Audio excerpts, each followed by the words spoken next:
Hello guys, welcome back to the Siri channel. ಒಂದು second ಎಲ್ರಿಗೂ good morning. So ಇವತ್ತಿನ ತಿಂಡಿ ಮಲ್ಲಿಗೆ ಇಡ್ಲಿ ತುಂಬ ಸಾಫ್ಟಾಗಿ ಮತ್ತು ಯಮ್ಮಿಯಾಗಿತ್ತು. ಏನಕ್ಕೆ ಇಷ್ಟು ಸಾಫ್ಟಾಗಿ ಬಂತ ಅಂದರೆ ಇವತ್ತಿನ ಹಿಟ್ಟು ತುಂಬ ಚೆನ್ನಾಗಿ ಉಬ್ಬಿ ಬಂದಿತ್ತು.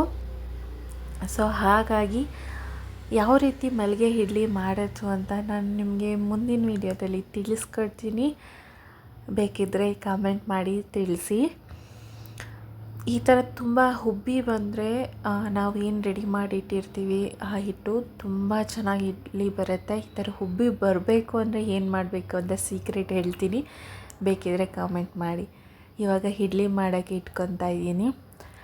ಹೋಗಿ ಬ್ರಷ್ ಮಾಡಿ ಇವಾಗ ಬಂದು ಹಾಟ್ ವಾಟರ್ ಕುಡಿದು ಒಂದು ಸ್ವಲ್ಪ ಲೈಟಾಗಿ ವಾಕ್ ಮಾಡಿ ಎಕ್ಸಸೈಸ್ ಮಾಡಿ ಅದಾದಮೇಲೆ ನನ್ನ ಮಗನ ಜೊತೆ ಆಟ ಆಡಿಕೊಂಡು ಏನು ಮಾಡ್ತಾಯಿದ್ಯಾ ಅಮ್ಮ, ಇಡ್ಲಿ ಮಾಡ್ತಿದ್ಯಾ, ಏನು ಮಾಡ್ತಿದ್ಯಾ ಅಂತ ಹೇಳ್ತಾ ಇದ್ದೆ ಅವನಿಗೆ. ಇವತ್ತು ನಮ್ಮ ಮನೆಯವರು ಇದ್ದಿದ್ದರಿಂದ ಬೆಳಗ್ಗೆ ಟೈಮು ಅವರು ಇರಲ್ಲ ತಿಂಡಿಗೆ, ಅವರು ಇದ್ದರು. ಸೊ ಹಾಗಾಗಿ ಹಾಲು ತೆಗ್ದು ನೋಡಿದೆ, ಬಟ್ ಹಾಲು ಒಡೆದೋಗ್ಬಿಡ್ತು ಕಾಫಿ ಮಾಡೋಕ್ಕೆ ಅಂತ. ಹಾಗಿಲ್ಲ. ಸೊ ಇವಾಗ ಇಡ್ಲಿಗೆ ರೆಡಿ ಮಾಡಿ ಇಟ್ಟಿದ್ದೆ. ನೋಡ್ಬೋದು ತುಂಬ ಚೆನ್ನಾಗಿ ಬಂದಿತ್ತು. ಇದು ಬಂದು ಇಡ್ಲಿದು ಪಾತ್ರೆ ಹೊಸದು ತೊಗೊಂಡೆ ಇವಾಗ ನಾನು ಇಲ್ಲಿ ಬಂದಮೇಲೆ. ತುಂಬ ಚೆನ್ನಾಗಿದೆ ನೋಡಿ. ಇಡ್ಲಿ ಅಂತೂ ಹೇಗೆ ಬರ್ತಿದೆ ಅಂತ, ಹಂಚಿಗೂ ಕೂಡ ಏನೂ ಅದು ತಾಗ್ತಿಲ್ಲ. ಆಮೇಲೆ ನೋಡ್ಬೋದು ಸ್ಪಾಂಜ್ ರೀತಿ ಇದೆ. ಎಷ್ಟು ಮೃದುವಾಗಿ ಮೆತ್ತಗೆ ಬಂದಿತ್ತು ಅಂತಂದರೆ ಗಾಯ್ಸ್, ತುಂಬ ಚೆನ್ನಾಗಿ ಬಂದಿತ್ತು. ಚಟ್ನಿ ಕೂಡ ರೆಡಿ ಮಾಡಿದ್ದೆ, ಮತ್ತೆ ಹಾಲು ತರಿಸಿ ಕಾಯಕ್ಕಿಟ್ಟೆ.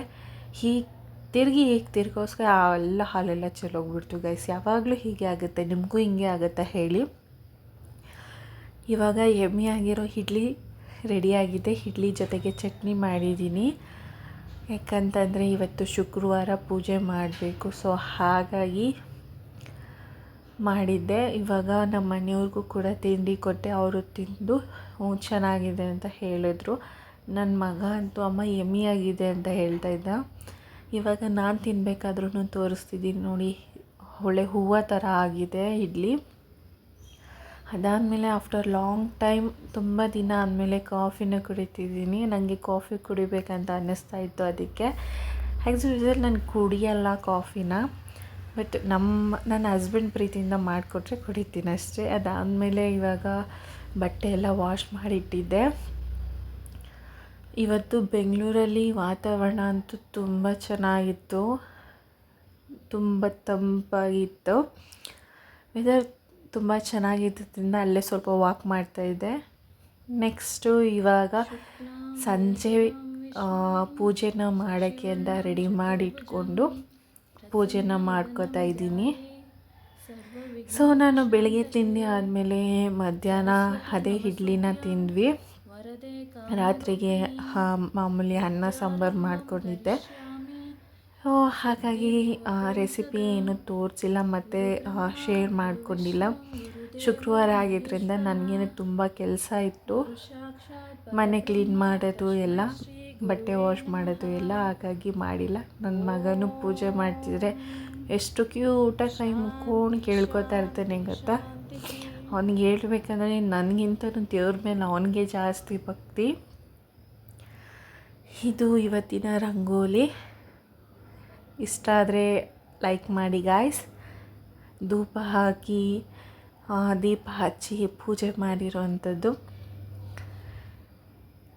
ಇವತ್ತಿನ ಡೇ ತುಂಬ ಚೆನ್ನಾಗಿ ಆಯಿತು ಅಂತ ಹೇಳ್ಬೋದು. ಸೊ ಆ ದೇವ್ರ ಹತ್ರನೂ ನಿಮಗೆ ಎಲ್ಲರಿಗೂ ಒಳ್ಳೆಯದಾಗಲಿ, ಎಲ್ಲರೂ ಚೆನ್ನಾಗಿ ಸುಖ ಶಾಂತಿಯಿಂದ ಇರಲಿ ಅಂತ ಕೇಳ್ಕೊತೀನಿ. Okay guys, bye. Thank you for watching.